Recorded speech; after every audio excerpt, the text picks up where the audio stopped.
धुळे जिल्ह्यातील bogus Shalarth ID प्रकरणाचा पर्दाफाश करत गुन्हा दाखल करणाऱ्या शिक्षण उपसंचालक भाऊसाहेब चव्हाण यांचं अभिनंदन करताना रिपब्लिकन मराठा आघाडीचे महामंत्री डॉक्टर पंकज साळुंखे यांनी आता धुळे जिल्ह्यातील आणखी गंभीर गैरप्रकार उघडकीस आणले आहेत।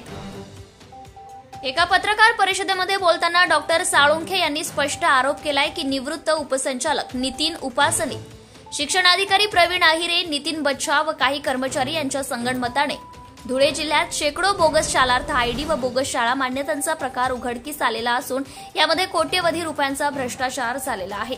त्यांनी असा दावा केलाय की नितीन उपासनी यांनी निवृत्तीनंतरही पॅरेलल उपसंचालक कार्यालय चालवून बॅकडेटेड स्वाक्षऱ्या करून बोगस आयडी वाटप केले। तसेच उपासनीने प्रवीण अहिरे यांच्या साथीने चौकशी दाबली आणि आर्थिक मलिदा घेतल्याचा आरोप त्यांनी केलाय।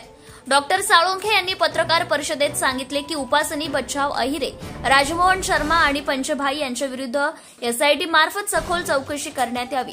चौकशी प्रक्रियेतील पारदर्शकता राखण्यासाठी या एसआयटीमध्ये शासकीय अधिकाऱ्यांसोबतच अशासकीय सदस्यांचा समावेश करावा।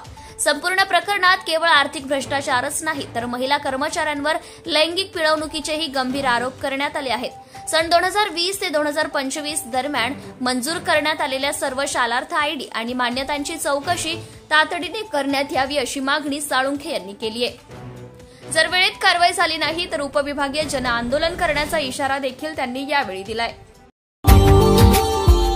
Subscribe now and press the bell icon. Never miss an update.